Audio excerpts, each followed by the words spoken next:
हमारा अपवाह तंत्र नदियों के बारे में पढ़ेंगे। नदियों से बहुत क्वेश्चन पूछेंगे। देखो गंगा नदी के बारे में देखें तो गंगा नदी क्या है, पूर्ववर्ती अपवाह का उदाहरण है। कौन सा?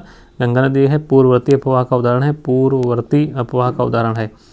अब बांग्लादेश में इसको पद्या बोलते हैं। जब वेस्ट बंगाल के फरक्का से बांग्लादेश में प्रवेश करती है, पश्चिम बंगाल के फरक्का से बांग्लादेश में प्रवेश करती है, तो बांग्लादेश में इसको क्या बोलते हैं? पद्या बोलते हैं। क्या बोलते हैं? पद्या बोलते हैं गंगा नदी को। ओल्ड हम के अनुसार गंगा के जड़ों निक्षेपों की मोटाई लगभग 4000 से 6000 मीटर है तथा ग्लेनी के अनुसार 2000 मीटर तक है। तो गंगा के निक्षेपों की मोटाई कितनी है? ओल्ड हम के अनुसार देखें तो गंगा के जड़ों निक्षेपों की मोटाई 4000 से 6000 मीटर है और ग्लेनी के अनुसार देखें तो ये मोटाई 2000 मीटर है। पूर्वी धौली गंगा नदी काली नदी की सहायक नदी है। पूर्वी धौला गंगा जो नदी है वो काली नदी की सहायक नदी है और काली नदी लिपुलेख दर्रे के पास काला पानी से निकलती है और इसकी प्रमुख सहायक नदियाँ कौन सी है तुम्हारी? गोरी, कुत्थू, जंगती, सरजू, लोहावती और लधिया आदि हैं। तो देखो क्वेश्चन आया था उसमें गंगा में ऑप्शन में दिया था कि पूर्वी धौला मतलब सहायक नदियों गंगा पूछी थी, इसमें पूर्वी धौला गंगा नदी भी थी। तो जो पूर्वी धौला गंगा नदी है वो गंगा की सहायक नदी नहीं है, काली नदी की सहायक नदी है। किसी है? काली नदी की सहायक नदी है। और काली नदी कहाँ से निकलती है? लिपुलेख दर्रे के पास काला पानी से निकलती है और इसकी प्रमुख सहायक नदियों में देखें तो पूर्वी धौला गंगा नदी तो है ही है काली नदी की सहायक। दूसरी कौन है? गोरी है, कुथू जंगती है, सरजू है, लोहावती है, लधिया भी इसकी सहायक नदी है। फिर अगला पॉइंट है कि केदारनाथ से रुद्रप्रयाग के मध्य प्रवाहित होने वाली नदी को क्या कहते हैं? मंदाकिनी कहते हैं। केदारनाथ से रुद्रप्रयाग के मध्य प्रवाहित होने वाली नदी का क्या नाम है? उसका मंदाकिनी नाम है। ये भी तुम्हारे सब प्रीवियस ईयर के पॉइंट हैं, पॉइंट में है, क्वेश्चन वाइज नहीं, पॉइंट वाइज हैं। केदारनाथ से रुद्रप्रयाग के मध्य प्रवाहित होने वाली नदी क्या है तुम्हारी? मंदाकिनी नदी है। बद्रीनाथ के मंदिर जो है वह कहाँ पर है? तो बद्रीनाथ का मंदिर जो है अलकनंदा नदी तट पर है। किस पे? बद्रीनाथ का मंदिर किस पर है? अलकनंदा नदी तट पर है। केदारनाथ का मंदिर मंदाकिनी नदी तट पर है। कहाँ पर है? मंदाकिनी नदी तट पर है। ठीक है। उसके बाद तुम्हारा भागीरथी गंगोत्री से लगभग 18 किमी दूर शिवलिंग शिखर के नीचे गंगोत्री हिमनद के गोमुख से निकलती है। जो भागीरथी है वो गंगोत्री से लगभग 18 किलोमीटर दूर शिवलिंग शिखर के नीचे गंगोत्री हिमनद के गोमुख से निकलती है भागीरथी नदी। ध्यान रखना कहाँ से भागीरथी कहाँ से निकलती है? गंगोत्री से लगभग 18 किलोमीटर दूर शिवलिंग शिखर के नीचे गंगोत्री हिमनद के गोमुख से निकलती है। और गोमती नदी का उद्गम कहाँ होता है? ये गोमत ताल या फुल्लर झील से होता है, जिला पीलीभीत उत्तर प्रदेश से। तो ये गोमती नदी जो है मैदानी भाग से निकलती है, पर्वतीय क्षेत्र से नहीं निकलती है। गोमत ताल या फुल्लर झील कह लें जो पीलीभीत जिला में है, उत्तर प्रदेश के जिले में। ठीक है। गंगा की एकमात्र ये सहायक नदी है जिसका उद्गम कहाँ से होता है? मैदान से, गोमती नदी का। फिर यमुना की सहायक पश्चिम से पूर्व देखें तो यमुना की सहायक कहाँ? पश्चिम से पूर्व देखें ना, इधर वेस्ट से ईस्ट देखें सहायक तो क्या है? पहले चंबल पड़ेगी पश्चिम में, फिर सिंधु पड़ेगी, फिर बेतवा, फिर केन। ये सहायक नदी हैं। एक पूछे गए सारे पॉइंट हैं, चंबल, सिंधु, बेतवा, केन, ये पश्चिम से पूर्व क्रम है इनका। चंबल नदी का उद्गम कहाँ होता है? एमपी के महू में होता है, महू के निकट होता है। तो चंबल नदी का उद्गम कहाँ होता है? एमपी में महू के निकट। यह राजस्थान के सवाई माधोपुर और धौलापुर से होते हुए, यह राजस्थान के सवाई माधोपुर और धौलापुर से होते हुए यमुना में क्या करती है? मिल जाती है आके।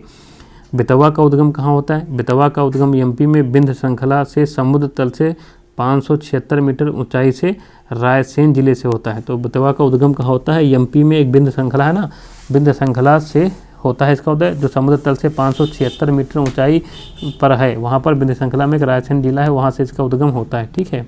576 ऊंचाई पर। सोन का उद्गम कहाँ होता है? अमरकंटक पठार से उद्गम होता है। ये बिलासपुर जिले में सोन, ठीक है, बच्छरवार, ठीक है, बिलासपुर जिले में है सोन बच्छरवार, वहाँ से इसका उद्गम होता है। ये उत्तर दिशा में प्रभावित होकर तब जाके इसमें मिलती है, इसमें यमुना में मिलती है, उसमें गंगा नदी में मिलती है जाके। ठीक है। उसके बाद यमुना और सोन के मध्य जल विभाजक का कार्य कौन करते हैं? कैमूर श्रेणी करते हैं। तो यमुना और सोन के मध्य जल द्विभाजक का कार्य कौन करता है? वो करता है कैमूर श्रेणी। कौन करती है? कैमूर श्रेणी। अब देखिए ये तुम्हारी कुछ नदियाँ दी गई थी, पॉइंट था महानंदा, सोन, रामगंगा, गंडक। तो किसका जल ग्रहण क्षेत्र सर्वाधिक है? तो इन नदियों में देखें महानंदा, सोन, रामगंगा और गंडक में सबसे किसका जल ग्रहण क्षेत्र अधिक है? तो सोन का है। किसका? इसका देखो महानंदा का 207.28 किलोमीटर स्क्वायर है, इसका 70,055 किलोमीटर स्क्वायर है। इसका 30,811.48 किलोमीटर स्क्वायर है रामगंगा। गंडक का 45,731 किलोमीटर स्क्वायर है। तो सबसे ज़्यादा किसका है? सोन का। तो महानंदा, सोन, रामगंगा, गंडक में किसका जल ग्रहण क्षेत्र सर्वाधिक है? तो सोन का अधिक है। फिर देखो ये क्वेश्चन आया था कि मोरीबंद डेल्टा किसका उपविभाग है? तो मोरीबंद डेल्टा जो है बंगाल डेल्टा का हो, चाहे गंगा डेल्टा का हो, सुंदरवन डेल्टा का हो, इसी का उपभाग है। किसका? मोरीबंद डेल्टा किसका उपभाग है? ये विभाग है बंगाल डेल्टा या गंगा डेल्टा कह लो या सुंदरवन डेल्टा, इसी का है। तो बंगाल डेल्टा या गंगा डेल्टा, सुंदरवन डेल्टा को हम दो भागों में बांटते हैं। किसमें बांटते हैं? एक पश्चिमी निष्क्रिय डेल्टा कहते हैं और दूसरा भाग इसका पूर्वी सक्रिय डेल्टा कहते हैं। और पश्चिमी निष्क्रिय डेल्टा को फिर 3 भागों में बांटते हैं, जिसको मोरीबंद डेल्टा कहते हैं, पौंड डेल्टा कहते हैं, ज्वार सक्रिय डेल्टा कहते हैं और पूर्वी सक्रिय डेल्टा तो है ये। तो अभी देखो ये पूछा गया था मोरीबंद डेल्टा किसका उपविभाग है? तो ये इन्हीं का गंगा डेल्टा का ही था। सुंदरवन डेल्टा या ये तुम्हारा क्या कहते हैं बंगाल डेल्टा कह लो।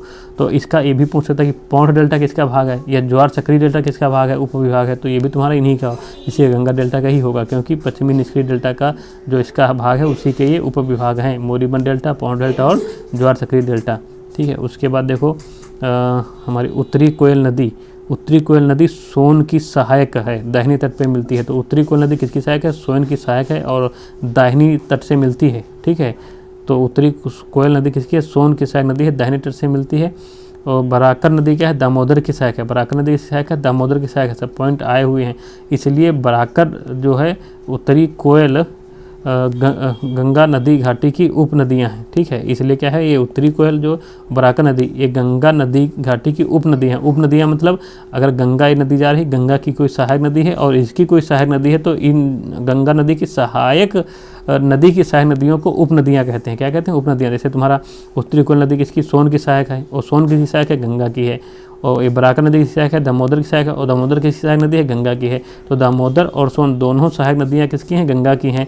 और गंगा की सहायक नदियाँ कौन सी हैं? ये उत्तरी कोयल नदी और ये बराकर नदी। इसलिए ये उत्तरी कोयल नदी और बराकर नदी क्या है तुम्हारी?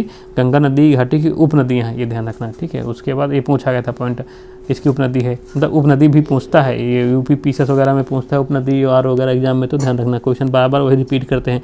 बिहार में गंगा किनारे स्थित जिले कितने हैं तुम्हारे? 12 हैं। और उत्तर प्रदेश के कितने जिले गंगा नदी किनारे? 27 जिले, ध्यान रखना। तो बिहार में गंगा किनारे स्थित जिले एक बार पढ़ लेते हैं। तो सारण है, बक्सर है, भोजपुर है, पटना है, वैशाली है, समस्तीपुर है, बेगूसराय है, लखीसराय है, ठीक है, मुंगेर है, खगड़िया है, भागलपुर है और कटिहार है। तो ये गंगा के किनारे स्थित हैं बिहार के 12 जिले। कौन से? सारण, बक्सर, भोजपुर, पटना, वैशाली, समस्तीपुर, बेगूसराय और लखीसराय, मुंगेर, खगड़िया, भागलपुर और कटिहार। ठीक है। उसके बाद ये हमारे गंगा नदी का अपवाह तंत्र हम पढ़ ही रहे हैं। ठीक है। अब इसको हम अगले वीडियो में देखेंगे, क्योंकि वीडियो बड़ा हो जाएगा। जय हिंद, जय भारत।